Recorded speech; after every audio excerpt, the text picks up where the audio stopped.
আসসালামু আলাইকুম রহমতুল্লাহি অবরকাতুহু। সম্মানিত দর্শক, ডক্টর মোহাম্মদ ইউনূসের সঙ্গে বিএনপির যে সম্পর্ক, সৌহার্দ্যপূর্ণ সম্পর্ক, এটি এখন তুঙ্গে। বিএনপি প্রতিষ্ঠা হওয়ার পর রাজনৈতিকভাবে আজ অবধি কাউকে সেভাবে ভালোবাসেনি বা এভাবে ভালোবাসেনি যেভাবে বা এভাবে তারা এখন ডক্টর মোহাম্মদ ইউনূসকে ভালোবাসছেন। তারা অবাক বিস্ময়ে ডক্টর মোহাম্মদ ইউনূসের দিকে মুগ্ধ হয়ে তাকিয়ে থাকেন।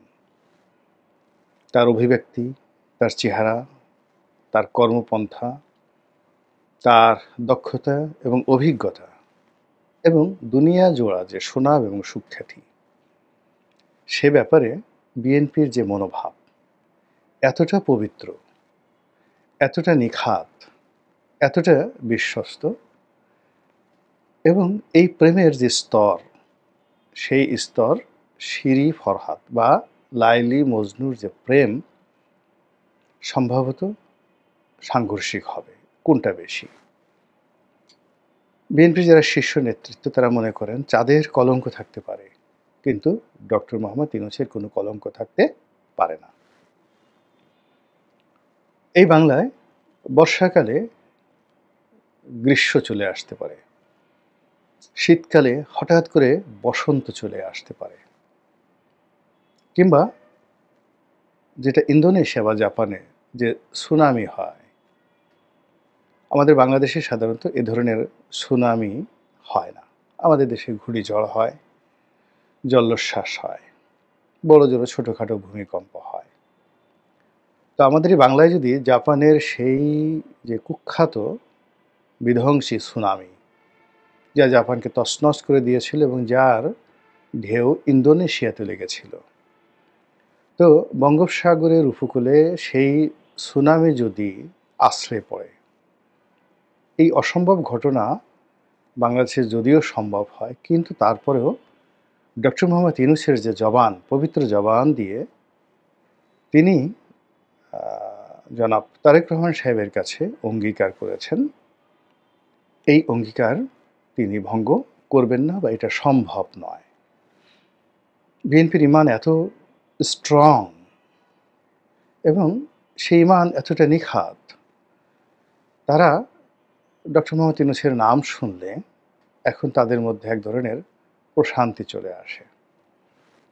তাদের যত বেদনা থাকুক, ধরুন কারো শরীরে ক্যান্সার আছে, কারো শরীরে যদি অন্য কোনো রোগ থাকে বা ফোড়া থাকে, বিষ-ফোড়া থাকে, তো তাদের সামনে যদি ডক্টর মোহাম্মদ ইউনূসের কোনো বাণী শোনানো হয়, তারপরে ডক্টর মোহাম্মদ ইউনূসের নাম উচ্চারণ করা হয় এবং ডক্টর মোহাম্মদ ইউনূসের পক্ষ থেকে কোনো বক্তব্য তাদের জন্য দেওয়া হয়, অমনি তাদের সেই রোগ ভালো হয়ে যায়।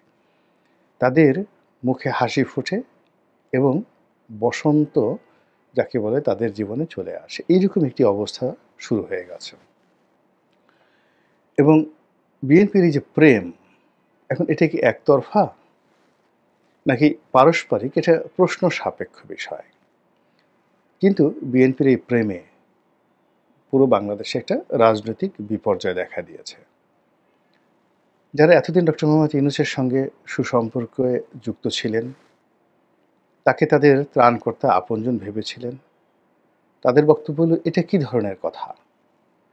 আমাদেরকে রেখে আমরা এতদিন সার্ভিস দিলাম, এতদিন স্যারের জন্য এত কিছু করলাম, তারপরে স্যারের জন্য ঝুঁকি নিলাম এবং স্যারকে ক্ষমতায় বসানোর জন্য আমাদের এত আত্মত্যাগ, সব কিছু ভুলে তিনি আমাদের সঙ্গে আলাপ না করে, আলোচনা না করে তিনি সেই লন্ডনে গিয়ে জনাব তারেক রহমান সাহেবের সঙ্গে বৈঠক করলেন।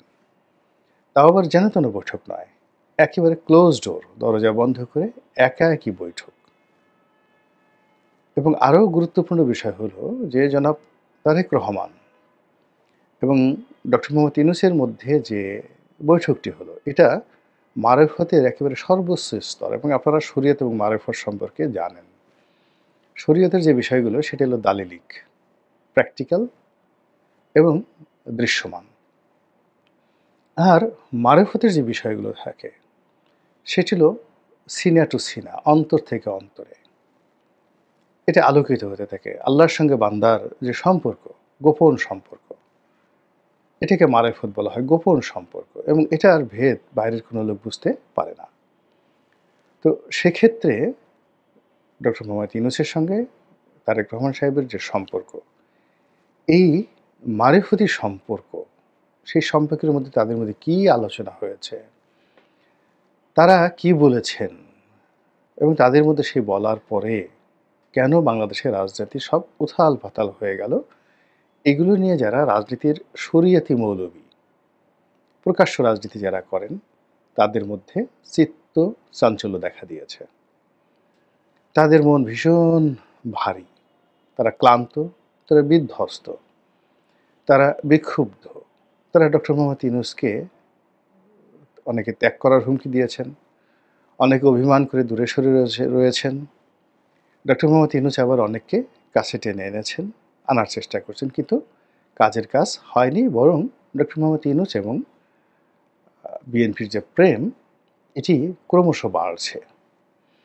আর যতই বাড়ছে ততই নির্বাচন, ফেব্রুয়ারি মাসে নির্বাচন, সেই নির্বাচনের ডামাডল, সেই নির্বাচনে বিএনপির বিজয়, সেই নির্বাচনে বিএনপির সঙ্গে যাকে বলা হয় তারেক রহমান সাহেবের ভাগ্য, তার দেশে আসা, তার জন্য বাড়ি প্রস্তুত করা, তার জন্য বুলেট প্রুফ গাড়ি প্রস্তুত করা থেকে শুরু করে আরও কত কী, রীতিমতো রূপকথার নায়ক রূপে জনাব তারেক রহমান সাহেব বাংলাদেশে আসবেন, এবং ডক্টর মোহাম্মদ ইউনূসের সেই যে ভালোবাসা, স্নেহাস্পদ ভালোবাসা এবং স্নেহের স্পদ হিসেবে তিনি যে নতুন রেকর্ড তৈরি করবেন এই সুবে বাংলায়, তার জন্য বিএনপি নেতাকর্মীরা অধীর আগ্রহে অপেক্ষা করছে।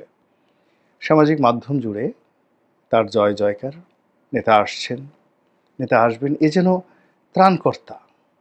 মানে তারেক রহমান সাহেবকে বাংলাদেশে আনার জন্য যে উন্মাদনা বিএনপির নেতাকর্মীর মধ্যে, এবং তারেক রহমান সাহেব আসা মানেই বাংলাদেশে সেই জাদুর কাঠির স্পর্শ শুরু হয়ে যাবে, এবং জাদু মন্ত্রের মতো করে সব সমস্যা মুহূর্তের মধ্যে বিলীন হয়ে যাবে। ব্যাংকগুলো টাকায় ভরে যাবে, আইনশৃঙ্খলা চমৎকারভাবে চলতে থাকবে, পুলিশ তার মনোবল ফিরে পাবে, সেনাবাহিনী তাদের সে তাগদ ফিরে পাবে, সব কিছু এরকম একটা ভাইব তৈরি করা হয়েছে, এবং সব ভাইবের ঊর্ধ্বে রয়েছে জনাব ডক্টর মোহাম্মদ ইউনূসের আশীর্বাদ। ডক্টর মোহাম্মদ ইউনূসকে বিএনপি অনেক ভালোবাসে, আর সে ভালোবাসাটা তারা ধারণ করতে চায় তাদের মাথার তাজ রূপে। তারা বাংলাদেশ বিনির্মাণে বিএনপির মতো একটি দলকে সুন্দরভাবে পরিচালনার জন্যে, এবং বিএনপির যে মান মর্যাদা, সেই মান মর্যাদাকে আপহোল্ড করার জন্য তারা রাষ্ট্রপতির পদে, ন্যায়পালের পদে, বা অন্য যে কোনো একটা পদে, মানে এরকম একটা সম্মান ডক্টর মোহাম্মদ ইউনূসকে রাষ্ট্রীয়ভাবে বিএনপি দিতে চায় যদি তারা ক্ষমতায় আসে, যেটি এই পৃথিবী কখনো দেখেনি। এর কারণ হলো বিএনপি মনে করে যে এই পৃথিবীতে অনেক তরুণ শাসক ক্ষমতায় এসেছেন, হয়তো তাদের শিক্ষা, তাদের বয়স, তাদের দীক্ষা বড় একটা রাষ্ট্র পরিচালনার জন্য পর্যাপ্ত ছিল না, কিন্তু তারা অনেক দক্ষ এবং অভিজ্ঞ ছিলেন। যেমন ধরুন ভারতবর্ষের সম্রাট আকবর, মাত্র ১৩ বছর বয়সে তিনি ক্ষমতায় এলেন।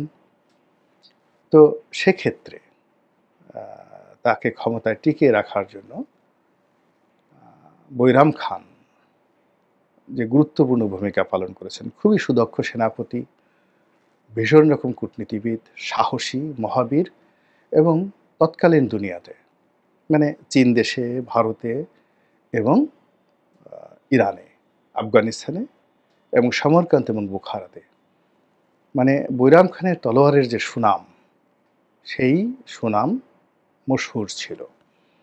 তো একজন বৈরাম খানের অভিভাবকত্বে যেভাবে আকবর দুনিয়ার সর্বকালের সেরা শাসক হয়ে উঠেছিলেন, একইভাবে মার্কাস অর্লিয়াস একজন রোমান সম্রাট। তো মার্কাস অর্লিয়াস দার্শনিক ছিলেন, নামকরা রোমান সম্রাট ছিলেন, কিন্তু এই যে তার বড় হয়ে ওঠার পেছনে এরকম ডক্টর মোহাম্মদ ইউনূসের মতো একজন মুরব্বী তার মাথার উপর ছিলেন, যে তাকে রাষ্ট্রনায়ক এবং দার্শনিক বানিয়ে দিয়েছে। আপনারা পৃথিবী বিখ্যাত যে জ্ঞানী কনফুসিয়াসের নাম শুনেছেন। আপনারা সেই যাকে বলা হয় ম্যাকিয়াভেলির নাম তো অবশ্যই শুনেছেন। আবুল ফজলের নাম শুনেছেন, আকবরের জমানার। চন্দ্রগুপ্ত বিক্রমাদিত্যের নাম শুনেছেন, চন্দ্রগুপ্ত মৌর্যের নাম শুনেছেন।